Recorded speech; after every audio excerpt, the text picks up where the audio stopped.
Bom, quando a gente vê histórias como essas, Danilo, o último report que eu vi da comunidade de desenvolvedores da Cielo tinha uns 8.500, se eu não me engano, talvez a Lu aí possa confirmar, developers na comunidade. Assim, cara, realmente é gente pra caramba.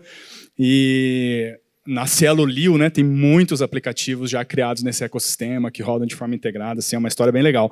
E quando a gente pega essas experiências, a gente começa a perceber similaridades e desafios que algumas dessas empresas vêm sentindo. E o que eu queria passar os próximos minutos discutindo com vocês é, cara, APIs em escala. Saindo um pouco da primeira API ou do primeiro conjunto de APIs, ou quando a gente está fazendo um projeto novo e está desenvolvendo as primeiras APIs, mas eu queria dar uma olhada um pouco mais de longe, quando a empresa já trilhou um certo caminho, e que tipo de dores começam a aparecer quando esse tipo de iniciativa, de estratégia de APIs, começa a decolar e o número de APIs fica maior, a dispersão dessas APIs dentro da organização também fica maior. Tá? Então, essa é mais ou menos a temática aqui dessa próxima apresentação. Beleza? Então vamos lá. Eu vou começar, na verdade, com um vídeo que, quando a gente pensa em escala, em crescer, em limite, em entender onde estão os próximos desafios, esse vídeo ajuda a representar um pouco. Deixa eu só ver. Será que está na versão certa da apresentação? E está no meu Eik. Que pelo que está aqui, eu acho que...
Legal. Bom, esse Bugatti é o carro mais rápido do mundo, pelo menos era até há poucos anos atrás. Tem um documentário bem legal no YouTube, da Top Gear, né, que mostra um pouco a história de como eles conseguiram desenvolver esse carro para o único carro que consegue se comportar tanto na cidade quanto na estrada. Claro que tem carros mais rápidos, mas são carros somente de competição, e esse Bugatti ele consegue combinar as duas coisas, né?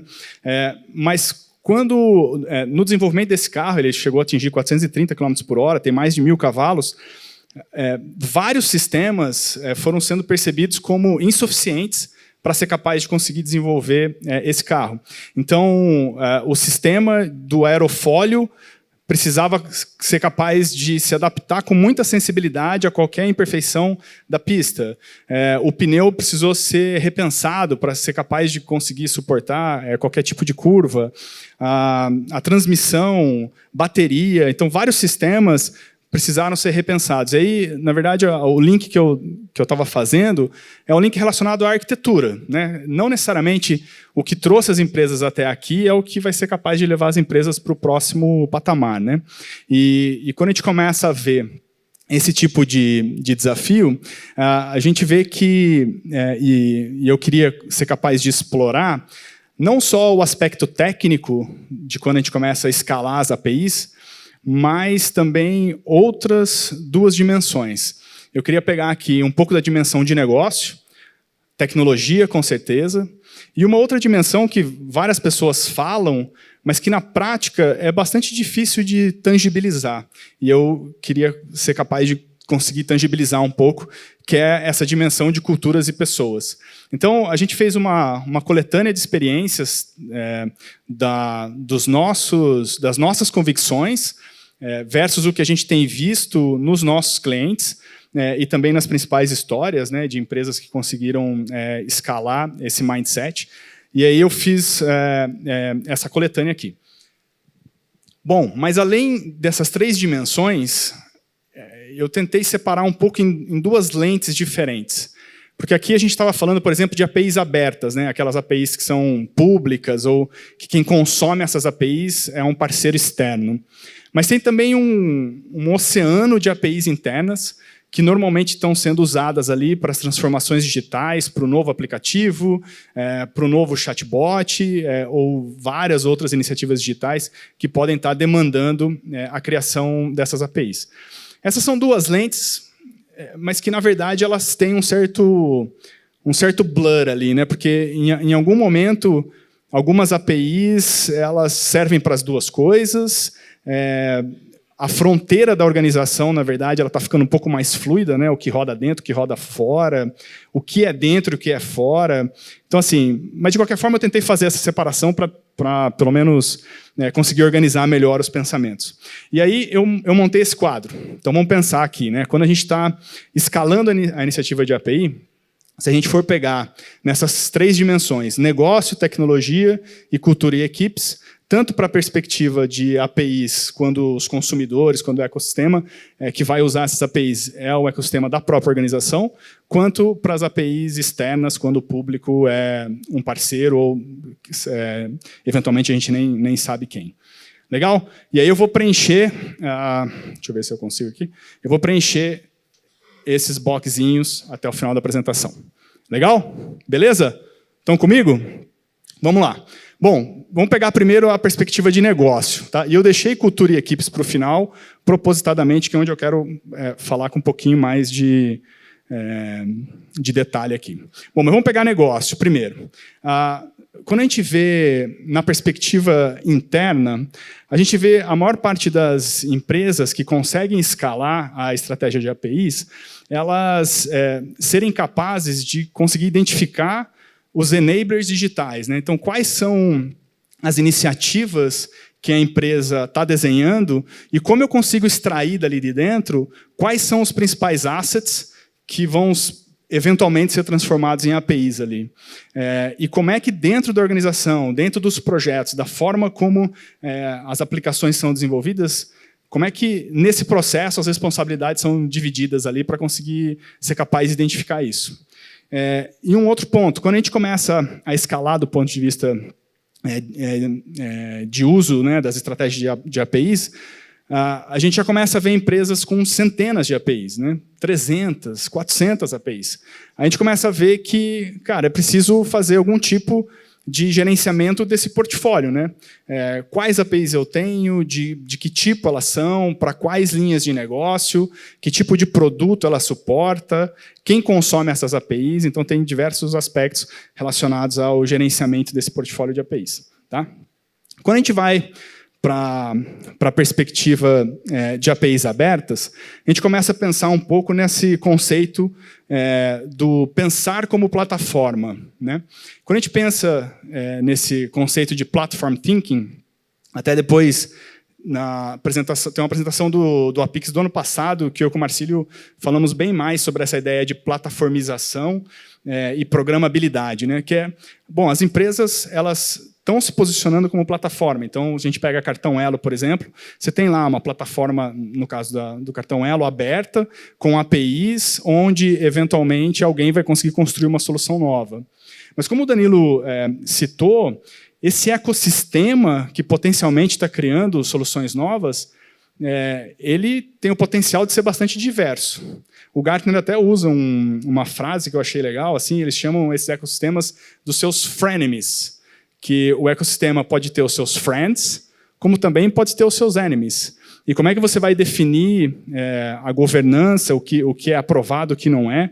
A gente vê as iniciativas de Open Banking no Brasil, elas são open peronomútil, né? Assim, elas têm, você tem que se inscrever, você tem que dizer o que você vai criar, e eventualmente alguém de negócio vai tomar a decisão se é algo que é possível ir para frente ou não, né?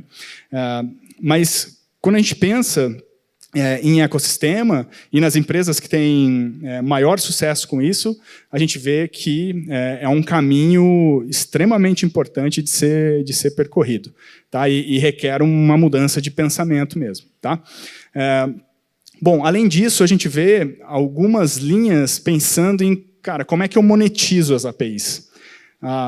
Quando a gente pensa, eventualmente tem diversas formas de se pensar a monetização, né?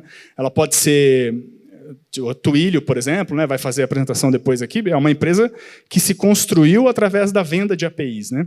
Mas muitas vezes a monetização da API ela vem de forma indireta, porque a API ela é um canal pelo qual você vai conseguir atingir um certo público que você não seria capaz de atingir, e a remuneração dessa API ela vem indiretamente. Mas tem diversas formas de se pensar nisso, e as empresas mais maduras elas têm colocado esse tipo de discussão na mesa. Será que é possível criar uma nova, digamos, revenue stream para a empresa, pensando em como a gente monetiza essas APIs? Então, esse é um mindset que vem se desenvolvendo também. A gente tem participado de muitas discussões com clientes, com prospects, no sentido de monetizar, né, de entender como que a gente consegue capturar valor diretamente com as APIs.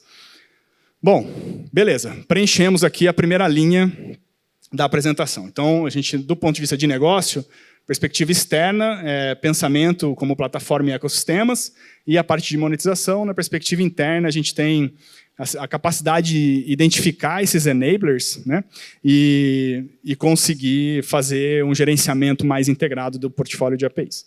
Beleza? Vamos lá para a tecnologia agora. Quando a gente pensa nas situações em escala, um aspecto bem interessante é que as empresas que estão tendo mais sucesso, elas acabam fazendo o design das APIs, mesmo as APIs internas, pensando em externalização.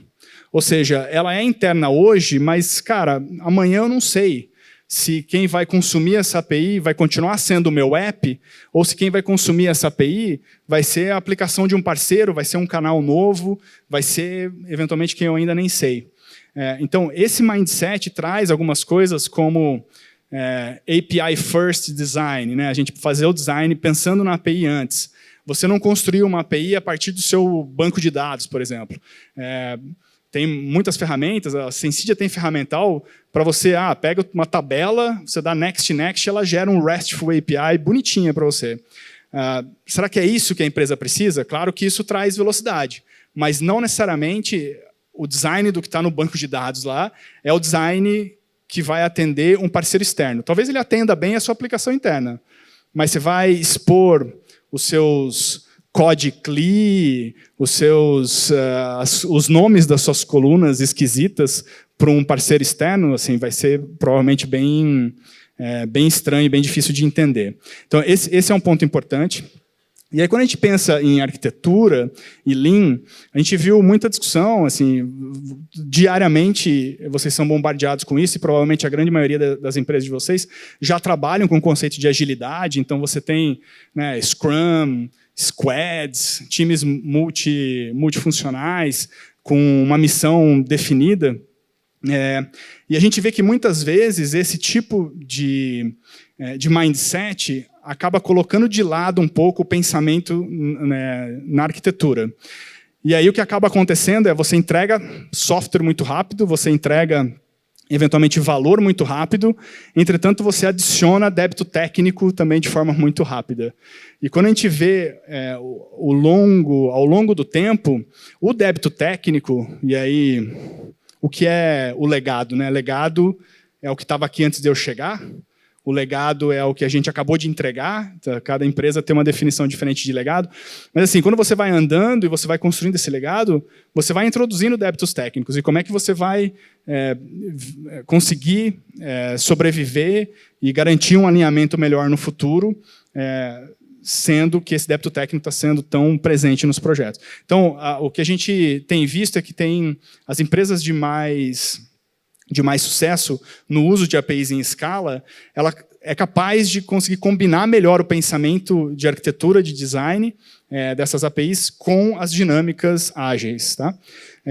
E aí, bom, aqui nessa linha entra todo o conceito de microserviços também, né? Então, uma das formas de você conseguir evitar o débito técnico é você ter mais independência entre os elementos que são desenvolvidos ali. Qual tecnologia vai ser, qual banco de dados vai usar, como é que essa estrutura de dados vai estar, como é que você faz o deploy disso. O conceito de microserviços traz um monte de resposta interessante para você evitar todo esse acoplamento e permitir que times ágeis trabalhem com mais independência. Entretanto, o nosso entendimento é que é uma jornada, né? A maior parte das empresas tem um legado grande, e como é que você vai quebrando esse monolito em microserviços não é um trabalho trivial também. E a gente vai ter várias sessões ao longo do dia falando um pouco de microserviços, falando dessa transição, né? E tem vários pitfalls aí que precisam ser evitados. Bom, além disso, do ponto de vista de tecnologia, a gente vê a parte, olhando aí na perspectiva externa, bom, a gente citou aqui, né, desenvolvedores.cielo, dev.elo, se você entrar na página do Twilio, nos API Docs do Twilio também, assim, essa ideia de você dar mais ferramentas para o desenvolvedor, para que ele seja capaz de entender a API, entender a documentação dessa API, fazer os testes dessa API e, eventualmente, conseguir consumi-la e criar os produtos sem muita interferência, sem muita necessidade de alguém te acompanhando do outro lado, é algo bem importante. E a parte de escalabilidade e segurança. Assim, ao mesmo tempo em que as APIs vão se popularizando muito, os ataques vão se sofisticando também, né? Então, quando a gente pensa em autenticação, ou Auth2, OpenID Connect, isso é o arroz com feijão atualmente, né? Então, como a gente consegue proteger essas APIs, e aí quando a gente pensa nas APIs que estão disponíveis publicamente, muitas vezes as empresas pensam e articulam e arquitetam de uma forma até adequada. A maior parte dos problemas de APIs, na verdade, acontece com as APIs que não são as abertas. São as APIs que um aplicativo móvel usa e que alguém faz uma engenharia reversa e consegue acessar uma função ali que não está com a proteção adequada, né? E quando a gente vai para o universo de microserviços, onde as fronteiras entre eles estão bem mais confusas, o problema de segurança acaba indo para dentro ali, né? Que uma coisa é quando você tem o que é fora, uma DMZ e o que está dentro, né? Quando a gente pega o conceito de Service Mesh, por exemplo, a gente vai falar um pouco mais sobre isso, você pode ter um Service Mesh todo dentro da sua empresa, mas você pode ter fronteiras disso se comunicando com serviços de nuvem, né? Então, realmente, isso pode ficar bem complicado. Então, vamos lá. Esse aqui a gente preencheu tecnologia, tanto na perspectiva interna quanto na perspectiva externa. E aí eu vou falar um pouco sobre cultura e equipes, tá? Que é o próximo item aqui. Bom, mas primeiro, quando a gente pensa em cultura, a gente pode pensar aqui que é um conjunto de comportamentos, né, e regras, às vezes não definidas, mas que determinam como as pessoas agem, né?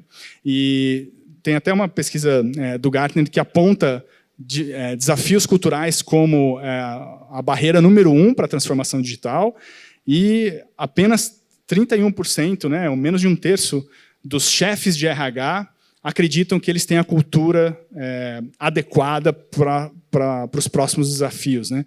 Então, interessante que a gente eu e o Marcílio, a gente foi para o IT Forum, e não sei se tem alguém da Sul América aqui. Estava o Chris Barbieri, né, que é o CEO da Sul América, ele estava fazendo uma apresentação junto com a diretora de RH.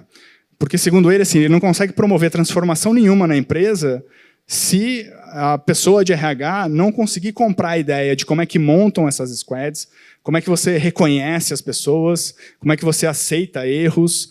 Então, tem uma série de práticas e de hacks que podem ser pensados do ponto de vista de cultura. Tá? Bom, beleza. Feita essa introdução, quando a gente pensa nas APIs especificamente, que capabilities, assim, ou que atributos ali a gente identifica como os fundamentais, né? Bom, primeiro, quando a gente pensa, a maior parte das empresas ela se organiza pelos seus projetos, né? O projeto de transformação digital, o projeto do novo app, o projeto do chatbot. Mas a gente vê que a maior parte das empresas que conseguem escalar essas iniciativas de estratégia de API, elas têm um mindset diferente, elas têm um mindset de produto. Tá? O objetivo do projeto, ele tem esse triângulo aqui, né, que é bem conhecido por todo mundo, que é o escopo, o prazo e o budget. Ele traz que, cara, o objetivo principal do projeto é conseguir acabar, é terminar. E quando a gente pensa no mindset de produto, na verdade, terminar é onde você começa a aprender, na verdade. Quando você coloca o produto novo no mercado, é aí que você começa a pegar o feedback dos seus usuários, entender que melhorias, como que isso se enquadra, como que ele gera valor ou não. Então, é um mindset bem diferente de quando a gente pensa em produto, a gente pensa aqui nos business outcomes, né? E aí, claro, vem esse monte de startup com metodologias novas, como o Lean Startup, né? Com ciclos muito rápidos de hipótese, validação e aprendizado, e como você roda isso de forma muito rápida, né? Com elementos como MVP, Value Stream, né? Ser capaz de mapear isso. As empresas maiores têm um desafio muito grande de conseguir imprimir esse mindset. Tá?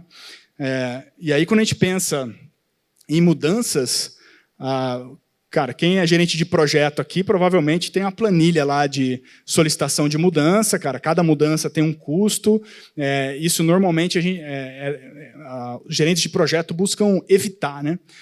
Quando, na verdade, quando a gente pensa na perspectiva de produto, as mudanças elas são frequentes, by design, é assim que é para ser. Né? Então, esse é um shift cultural de projeto para produto que é extremamente importante. Isso se reflete em como a empresa é organizada, né? Quais são as áreas, como é que as iniciativas, né, e os objetivos avançam ali dentro. Bom, então tem aqui, produtos ao invés de projetos, em cultura e equipe. O que mais?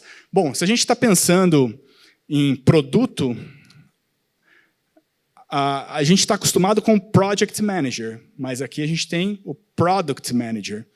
O Product Manager, quando ele está criando um produto novo, ele tem um público que ele espera, o público ideal, quem vai ser o usuário, se ele está disposto a pagar ou não, que problema que ele quer resolver, tudo isso faz parte do pensamento como produto. Né? Então, muitas empresas fazem isso, mas é a hora que cai na área de TI, acaba caindo dentro de uma estrutura de projeto. Né? Então, são empacotados para potenciais clientes, né? A forma de fazer a publicidade e tal. E aí, quando a gente pensa em estratégia de API, o que isso tem a ver com estratégia de API? Tem a ver que tem um papel novo que começa a aparecer nas empresas, que é o API Product Manager, que ele é um cara que ele tem uma série de responsabilidades que o Product Manager tem, mas ele é um cara técnico, ele é um cara que tem o background técnico, ele conhece a API. Então, ele precisa ser capaz de identificar que o cliente dessa API, que normalmente é um desenvolvedor que está do outro lado, o que ele espera, o que ele busca, como é que você empacota essa API em termos de documentação, como é que você elabora o go-to-market, como é que você vai fazer a promoção dessa API para o mercado, para os seus desenvolvedores. Então, tudo isso tem muito a ver com esse papel novo que algumas empresas já têm implementado, mesmo que parcialmente. Né? Então, se a gente pega especialmente as empresas que têm iniciativas de API aberta, essas APIs, elas cada vez mais vêm sendo entendidas e tratadas como produtos da empresa. Então, a gente entra aqui, na perspectiva externa, principalmente, esse conceito de API Product Manager começando a se tornar mais presente. Bom, mas estamos falando de escala, e quando a gente pensa na perspectiva interna, esse monte de API aparecendo, a gente começa a ter um monte de desafio do, cara, como é que eu mantenho isso rodando? Como é que eu gerencio a complexidade? Como é que eu evito que um monte de coisa duplicada apareça? Né? E aí a gente tem pensado bastante no conceito de governança. Né? A Sensid ela nasceu há 12 anos atrás. na revolução do SOA, né? Service Oriented Architecture, Web Services, barramento de integração, centenas de serviços sendo criados, e a gente tinha uma preocupação grande já naquele momento em como é que a gente evitava o desenvolvimento duplicado, organizava melhor isso, e assim, a gente tem pensado bastante e discutindo muito com os nossos clientes como é que a gente, conforme as iniciativas de API escalam, como é que a gente faz essa organização. Tem empresas que são muito no formato de comando e controle, ou seja, ciclo de aprovação, GMUD, comitês, validações.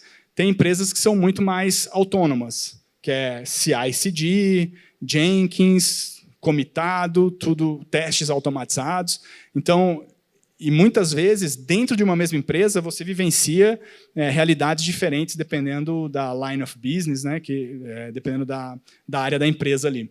Então, a gente tem pensado bastante nesse caos versus governança, né? E como é que a gente tem visto as empresas se organizarem com relação a isso? No universo SOA, era muito comum a gente ter uma área centralizada, né? Tinha lá o Center of Excellence, ou o Centro de Competência e Integração. E aí todas as integrações, todos os web services eram desenvolvidos por essa mesma área, que, obviamente, com alguma frequência, acabava se tornando gargalo, né? Porque você tem várias iniciativas digitais andando ao mesmo tempo, e esses caras ficavam super demandados ali para conseguir construir isso. Até do outro lado, onde a gente vê, cara, preocupação nenhuma, cada time, cada área faz as suas APIs, do jeito que quiser, com autonomia, bota para funcionar, rola para produção e boas. Então, no final das contas, é um balanço aqui entre uma abordagem mais centralizada e uma abordagem totalmente distribuída. O que a gente tem visto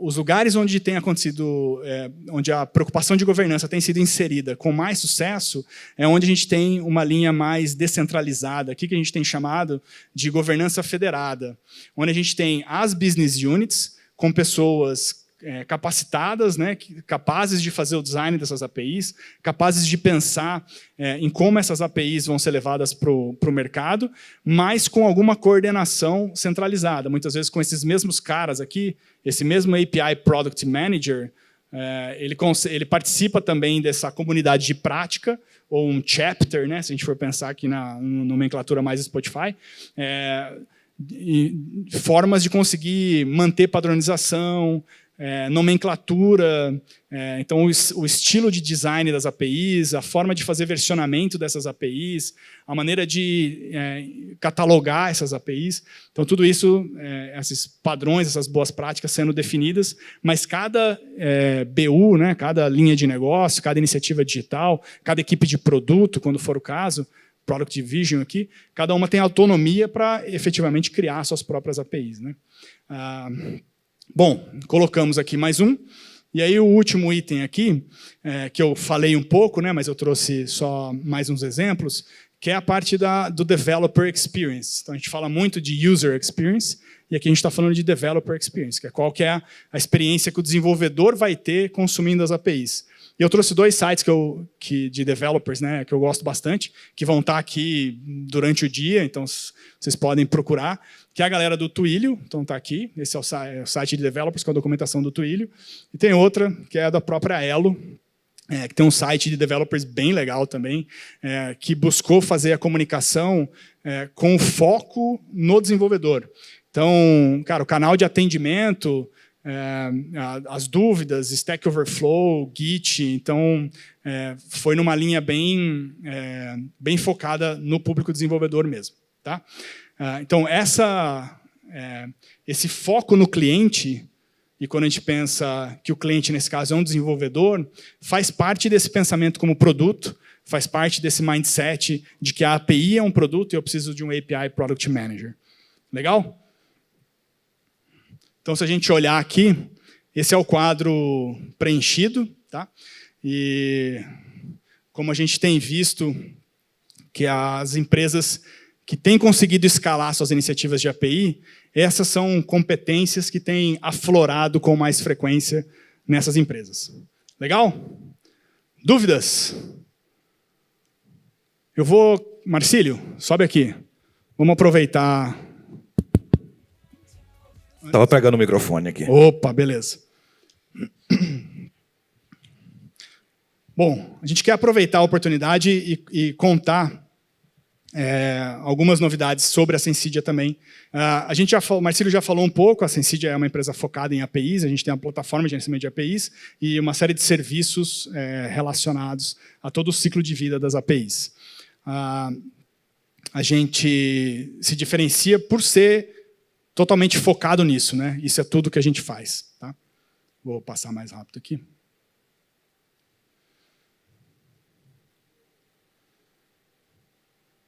Beleza. Bom, a gente tem acumulado um crescimento. O Lima comentou, né, que uma certeza que ele tem é que esse negócio de API vai continuar pegando fogo aí. Assim, a gente tem experimentado uma taxa de crescimento super legal, assim, e de 2013 para agora, né, quando a gente lançou a plataforma de API, a gente vem colecionando um conjunto de histórias, né, sendo construída pelos nossos clientes, muito legal. E uma coisa legal disso é que a gente percebe, a gente consegue acompanhar de perto o crescimento, né, do desafio das APIs e digital em diferentes verticais. E a gente consegue estudar como essas verticais estão evoluindo no Brasil através de alguns números que a gente consegue coletar, né? A Sensidia tem mais de 100 empresas que usam as soluções da Sensidia. Então, do ano passado, do Apix, na verdade não do Apix, mas de maio do ano passado para cá, mais de 28 mil apps passaram a consumir as APIs no ecossistema dos clientes da Sensidia. 28 mil apps. Alguns clientes têm 3 apps que eles mesmos construíram.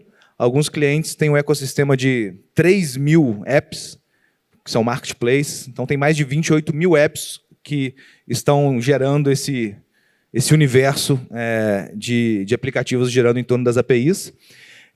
E o número de APIs de maio do ano passado até maio desse ano, aumentou em 180% o número de APIs publicadas na plataforma da Sensidia por todos esses clientes. Então, no último intervalo de 12 meses, mais que dobrou o número de APIs criadas. A gente vem semeando um pouco do conteúdo desse evento ao redor do Brasil. Há 3 anos atrás, a gente teve um insight, porque no dia do Apix, o Galeão, o Santos Dumont, no Rio, fechou, e a gente percebeu que 70 pessoas não chegaram no evento. A gente falou, faz sentido começar a fazer o Apix itinerante, né, para conseguir levar esse conteúdo em vários lugares. Então, a gente começou já desde o ano passado, a gente fez em Belo Horizonte, Brasília, Rio, Porto Alegre e em Lisboa.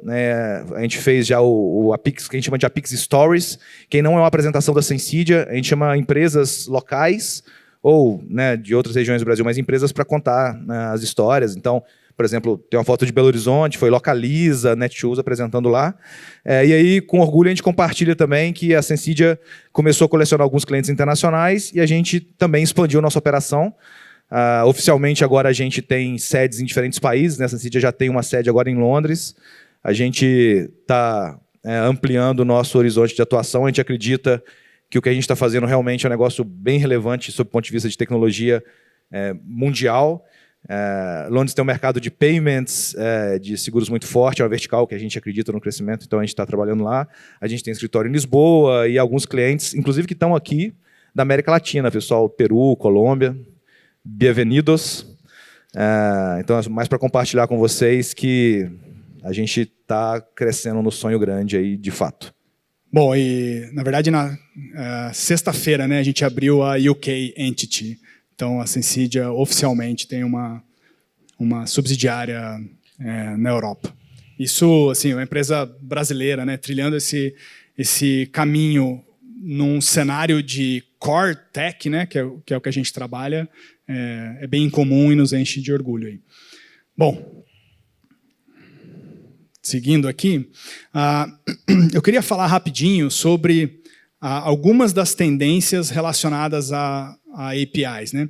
Eu falei aqui com relação à escala, mas a gente tem visto uma série de mudanças acontecendo ao redor das APIs, e eu queria passar por algumas delas. Tá?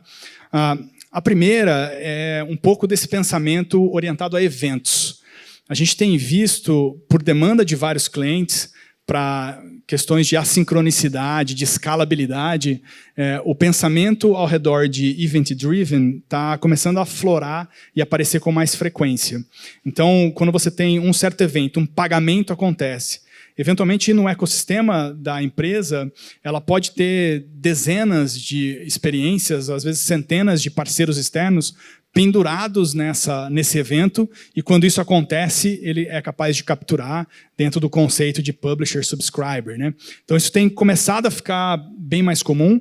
Esse tipo de pensamento, esse tipo de arquitetura existe, obviamente, há muito tempo no pensamento, em termos de arquitetura de solução, mas a gente tem visto, por conta da escalabilidade digital, vários projetos começarem a demandar esse tipo de solução. Bom, outro ponto é relacionado a Service Mesh e microserviços. As empresas foram percebendo que ser capaz de ter elementos menores com independência de deploy, consegue fazer com que a arquitetura fique mais resiliente e os times fiquem mais ágeis para conseguir entregar novas soluções. Isso acabou se popularizando muito. A gente tem muitos clientes que constroem muitos microserviços.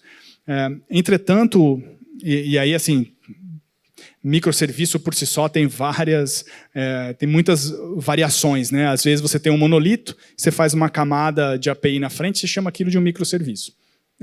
Discutível ali, né? Ou então você consegue separar a lógica, ter a camada de APIs, mas o banco de dados é compartilhado. Diminuiu um pouco o tamanho, mas não necessariamente é um microserviço ainda, né? Até quando você consegue efetivamente chegar a um isolamento total em como é que você faz um deploy independente desse cara. Bom, aí está bem mais alinhado com o conceito de microserviço. Mas isso, no final das contas, introduz uma série de dificuldades no dia a dia para as empresas, né? E aí tem amadurecido uma série de tecnologias novas também, como Kubernetes, Istio, Envoy, outros tipos de elementos que conseguem ajudar no gerenciamento desses microserviços para aumentar a resiliência no final das contas da solução. Bom, eu comentei um pouco sobre API Governance, né? Essa é uma outra preocupação. A gente tem visto muitos clientes nos acionando relacionado à API Governance, como é que ele organiza um pouco melhor. Uma outra tendência bem importante é que, sim, muitas empresas desenham e expõem APIs, mas, além disso, elas consomem muitas APIs, né? Então, a API do Google Maps, APIs de serviços brasileiros, APIs de soluções de serviços globais, APIs do SAP, APIs do Salesforce. Muitas empresas têm consumido muito essas APIs e, muitas vezes, o gerenciamento do consumo dessas APIs passa a ser um desafio, né? Se uma API dessa tem algum tipo de outage, como é que a sua aplicação vai se comportar. Eventualmente, você pode ter múltiplas aplicações suas consumindo a mesma API do Google Maps. E, eventualmente, dentro de um tier lá que você paga o preço mais caro. Se você unisse isso e fizesse um consumo, digamos, unificado do Google Maps, você cairia num tier mais barato. Então, esse tipo de preocupação tem começado a aflorar nos nossos clientes também. A gente viu no painel executivo que eles falaram muito na verdade, os três falaram que nos próximos 3 anos é inevitável que eu comece a consumir e criar modelos de negócio que são compartilhados, né? Seja através de integração com startups, seja através de pagamentos com negócios bancários, de telecom com IoT. Então, via de regra, boa parte das APIs que fazem parte do seu parque de APIs, elas nem vão ser suas, elas vão ser APIs dos seus parceiros, das startups, etc. E aí, como o Kleber falou, tão importante quanto gerenciar as APIs que você construiu é ter o controle das APIs que você está colocando e usando dos seus parceiros, porque ela passa a ser core para você também. E aí você tem, além disso, tem outros quick wins, né? Que bom, eu consigo centralizar o acesso e eu posso comprar um plano mais barato, eu consigo controlar o SLA das APIs que eu estou acessando, eu consigo perceber que talvez a experiência do meu app está sendo comprometida não pelas minhas APIs, mas por uma API de um parceiro que eu uso. Então, é fundamental você ter um nível de governança não só para as APIs que você expõe. Na linha do tempo, a maior parte das APIs que fazem parte do seu parque, na média, vão ser APIs de fora, que você está consumindo, não as APIs que você está expondo. Legal. Bom, e o último item aqui é a parte de Open Banking, né? Então a gente tem visto um movimento grande agora, o regulador, né, tomando frente aí para conseguir determinar padrões, né, inspirados na comunidade europeia, principalmente, né? Então, tanto nas iniciativas de Londres quanto Berlim e tal, PSD2, né? Então tem várias linhas andando, além... eu pulei ali, né? De segurança e resiliência, eu já tinha falado também. Bom, beleza. Dito isso, a gente tem alguns anúncios para fazer. Bom, primeiro, com relação a eventos, a Sensidia está lançando uma solução para gerenciamento de eventos, né, o Events Hub, para permitir publisher, subscriber, permitir comunicação assíncrona, retentativas. Tá? Então, os nossos clientes vão poder usar bem em breve aqui essa solução. A gente está com o tempo meio apertado aqui, eu vou passar mais rápido. Que mais? Com relação à governança, a Sensidia lançou um add-on de Adaptive Governance e a gente montou agora um playbook para a governança de APIs. Então, a gente tem uma série de práticas nessa linha de governança federada que eu comentei. A gente tem uma série de práticas que a gente está levando para os nossos clientes e testando com esses clientes esse novo tipo de approach para a governança, aí com uma combinação, né, de software soluções mais essas práticas. Tá? Então, aí tem um conjunto de práticas para todo o ciclo de vida das APIs, como é que você aposenta as APIs, como é que você define os steps de aprovação, o versionamento, como é que você aposenta uma API, como é que você mede a qualidade dessas APIs. Né? Então, tem vários aspectos relacionados a isso. E a gente percebe também que, eu brinco que depois que você cria suas APIs e sua iniciativa tem sucesso, a notícia boa é que vai ter um monte de gente usando a sua API. Mas a notícia ruim é que vai ter um monte de gente usando a sua API. Então, como que você garante o cuidado, não só para expor aquela API de maneira rápida e criar um portal de developer, mas como que você gerencia e monitora ativamente a saúde dessas APIs, como que você garante uma melhor evolução, do seu ponto de vista de monitoramento, como que você sustenta. A única certeza de uma API é que ela vai ter uma versão nova, e essa versão nova, by the way, ela vai gerar algum tipo de impacto. Não vamos ser sonhadores falando que não é sempre retrocompatível. Você vai ter que ter uma política de qual que é o versionamento que você vai usar, se vai ser a lá Facebook de manter 2 versões ativas, se vai ser uma versão ativa e todo mundo migre boas, se eu vou fazer a gosto do cliente e vou ter 10 versões. Enfim, é importante você ter um plano muito, muito claro. E depois, uma vez que você tem API, tem evolução, tem o design, como que você vai cuidar do onboarding, da experiência do seu ecossistema. Para mim ficou muito claro no painel executivo a importância do ecossistema, né? Cara, nos próximos 3 anos a gente vai fazer negócio com os outros, né? O meu negócio vai permear outros parceiros. Como que eu garanto a boa experiência dos parceiros que estão usando o API? Como que eu não mato o desenvolvedor de raiva? Né? Então a Sensidia ela lançou um playbook de serviços, e vários clientes já usam, inclusive, que a gente chama de API Care, que é você olhar para a API como se fosse um dos ativos mais valiosos que você tem, né, na sua arquitetura. Né? Para algumas empresas é a porta da loja. Né? Para algumas empresas é a conectividade. Não é o fio desencapado, é a tomada, porque você quer usar aquilo de maneira mais organizada. É mais rápido, às vezes, desencapar um fio. Você leva um choque ali, mas como que você vai manter? Como é que você vai garantir que tem 10 empresas usando? Ou como é o caso, sei lá, da Via Varejo, que tem 4.000 lojas penduradas nas APIs de e-commerce. Né? Então é fundamental você ter esse cuidado, e a gente criou um playbook de boas práticas para isso. Quem quiser conhecer mais, é um prazer. Tem espaço Sensidia para falar sobre isso. Legal. E aí só um pouquinho do olhar para o futuro, né? A gente perguntou isso para os painelistas aqui, pensando de agora até nos próximos meses e para o final do ano, a gente tem, com base nessas principais tendências que eu comentei, a gente tem um pipeline de coisas novas que a gente deve ir anunciando ao longo do tempo aqui. A gente tem trabalhado bastante numa arquitetura de connectors, né, para permitir a integração muito mais simplificada com esses múltiplos serviços de nuvem que cada vez mais as empresas têm usado. A parte de Service Mesh, então, essa integração com o Istio, Envoy, como que isso se une ao conceito mais amplo de gerenciamento de APIs, sejam elas as APIs Norte-Sul, que você expõe para os seus aplicativos, sejam elas as APIs internas pelas quais os seus microserviços se comunicam. A gente deve ter novidades com relação a isso. A parte de Open Banking, Então, embora a gente já trabalhe com múltiplos bancos e a gente tem atuado em parceria com eles para trabalhar nesses modelos, a gente vê agora esse movimento do regulador de forma mais atuante, né, com comitês, etc. A gente tem participado desses comitês e provavelmente vai ter novidade do ponto de vista de padronização e aceleração aqui. Bom, a parte de segurança e resiliência, assim, a gente tem a arquitetura da Sensid interna de nuvem tem crescido bastante, tem amadurecido muito. A gente tem uma série de iniciativas relacionadas à resiliência dessa arquitetura. E também, para a parte de segurança, a gente tem discutido vários elementos de segurança mais avançada, como detecção de bots, por exemplo, porque uma parte do tráfego das suas APIs nem é uma aplicação que faz, é um bot que faz. Então, como é que você identifica isso com machine learning e tal?